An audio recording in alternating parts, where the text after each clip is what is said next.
Hi, it's Fias Tarot. Hello, Libra placement. Okay, so this is your love reading ngayong month of November.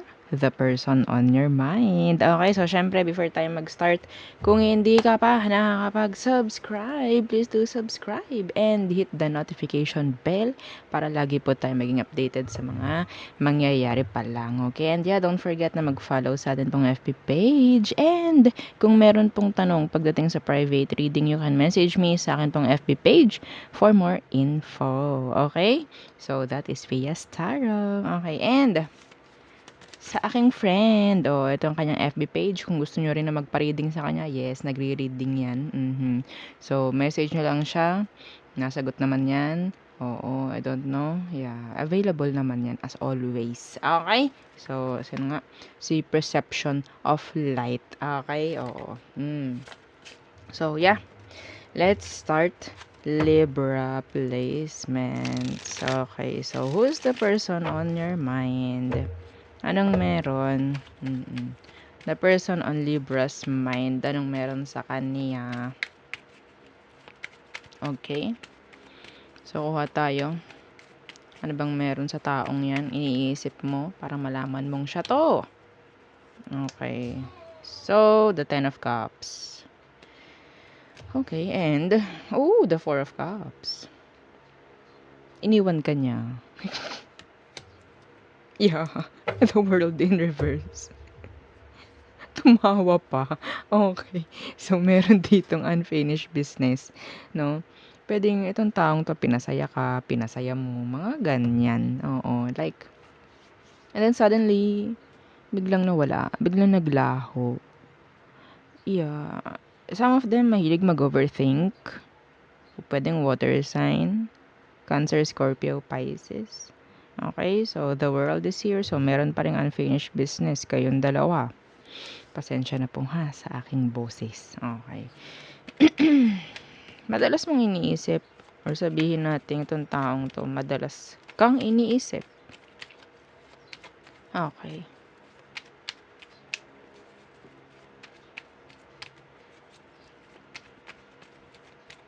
So, ano bang meron pagdating sa sitwasyon? Anong meron?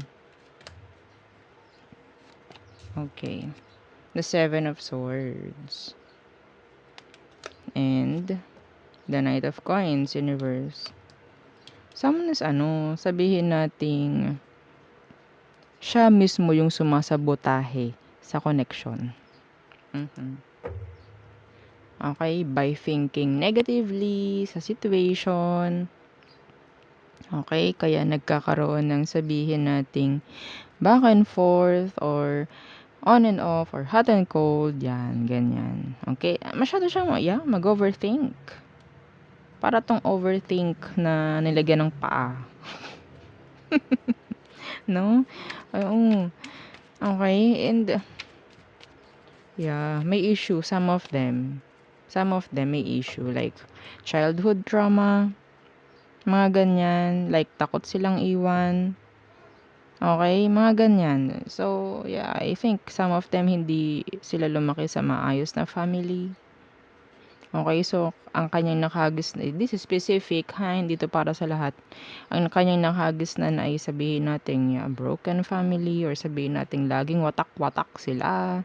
Ganyan, laging may lumalayo, laging may umaalis, mga ganyan. So, nakatatak sa utak ng taong ito na what if ganun din itong ikaw, Libra, what if ganun din si Libra sa akin? So, yan, nasasabotahe niya to. Masyadong mag-overthink, no, itong taong to. So, tingnan natin, ano bang talaga emosyon niya sa'yo? Anong emosyon nito sa'yo, Libra? The Five of Swords, see? Napakagulo. Yes, napakagulo. Ang dami. Mahilig tong kung ano-anong gumagawa siya ng fake scenarios, mga ganyan.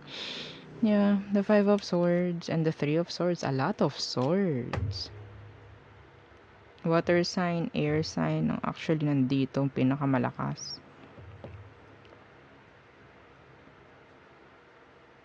Siya yung sumasabotahe ng connection nyo.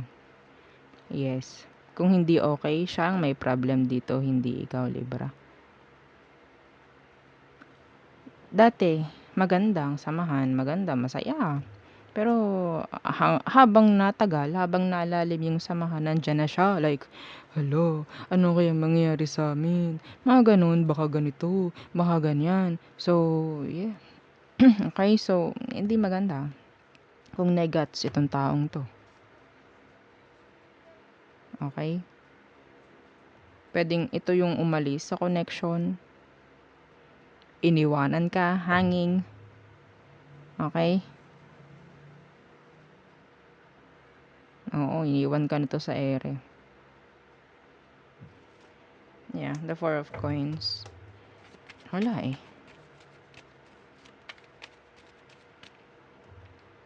Masyadong magulo isip ng taong to ngayon. Huwag mong lalapitan to. Huwag mong kakausapin. Yeah. Okay, wala kang makukuhang magandang sagot dyan. Pwedeng hindi yan mag-reply. Okay? Ignore ka. Ano bang emotion mo for them? The 8 of coins universe. And the strength. Okay, so this is good if ever na ginagawa mo to. Energy ito ng parang okay, wala akong gagawin. Wala akong effort dito na gagawin. Just holding back. Parang ganyan, yeah. Regarding communication. Wag mong sabihin nating kukulitin to. Lalaki lang ang issue. Okay? So, I don't know. Parang lagi mo tong iniintindi. Mahirap to. Libra, mahirap to. Okay? Ang mangyayari kasi dito, wala tayong pwedeng gawin eh. Kasi nasa sa kanya eh. Kung tutulungan niya yung sarili niya na maging okay. Kung pipilitin niya or sabihin nating tutulungan niya yung sarili niyang may baguhin, tsaka yan magiging okay. Ikaw, kahit anong gawin mo, walang mangyayari dito kung hindi ito makikipag-cooperate sa'yo. Ha? Okay?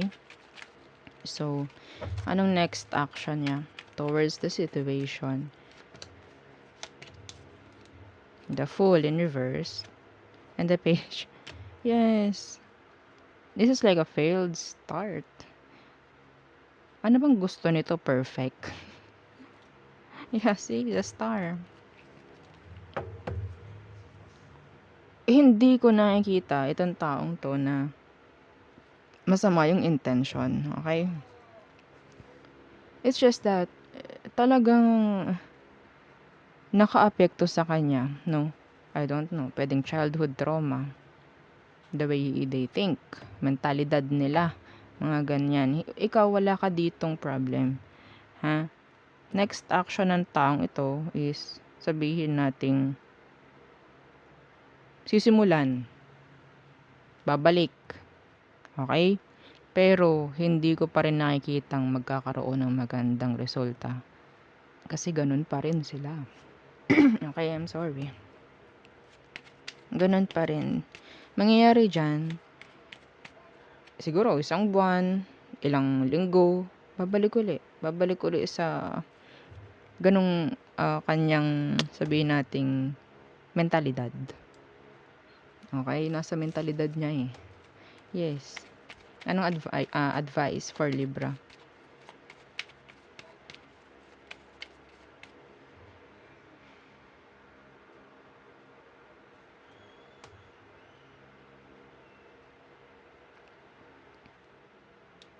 Magulong isip nito talaga. Hindi alam kung anong gusto. Okay?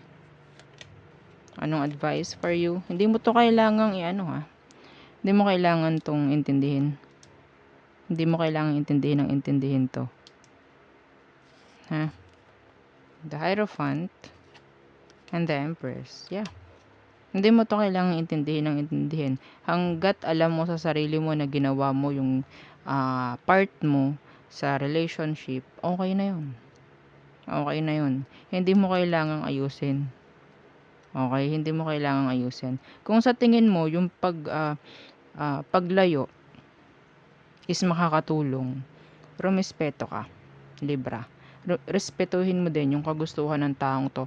Kung, yes, kasi magulo tong utak nitong taong to. Hindi niya malaman ang gusto. So, ibigay mo, 'wag mo ipipilit, ha? 'Wag mo ipipilit yung sitwasyon niyo kasi wala kang makukuha ditong maganda, wala kang mapapala. Hindi mo kailangan, umaksyon palagi, okey? Alam ko, some of you, nagawa niyo na yung dapat niyong gawin dito sa situation. Okay, that's enough. That's enough. Ngayon, time naman nila na gumawa ng effort sa sarili.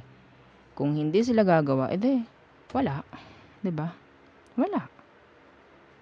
Kung hindi lang kayang tulungan yung sarili nila na may baguhin, mentalidad 'to ng taong 'to. Wala kayong yeah. The Six of Cups, this is childhood trauma.